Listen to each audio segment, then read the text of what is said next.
स्वतंत्र राहूनच समाज सुरक्षित ठेवला जाऊ शकतो. संस्कार हेच समाजाचे खरे बळ आहेत. लोकांचे रक्षण हेच माझ्या जबाबदारीचे खरे उद्दिष्ट आहे.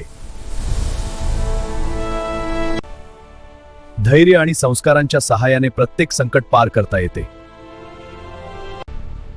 स्वतंत्रतेमुळे प्रत्येकाला त्याच्या मार्गावर चालण्याची ताकद मिळते.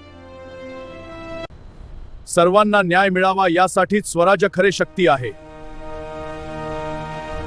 एकजुटीमुळे आणि संस्कृती जपल्यामुळेच स्वराज्य मजबूत राहते. स्वराज्य लोकांचे रक्षण करण्यासाठी अस्तित्वात आहे. मी त्यासाठी लढतो. स्वराज्य प्रत्येकाला आशा देतो आणि पुढील पिढीला प्रेरणा देतो. वीर सूर्यचंद्राके, सूर्यप्रकाश तुमच्या मार्गदर्शनासाठी येईल.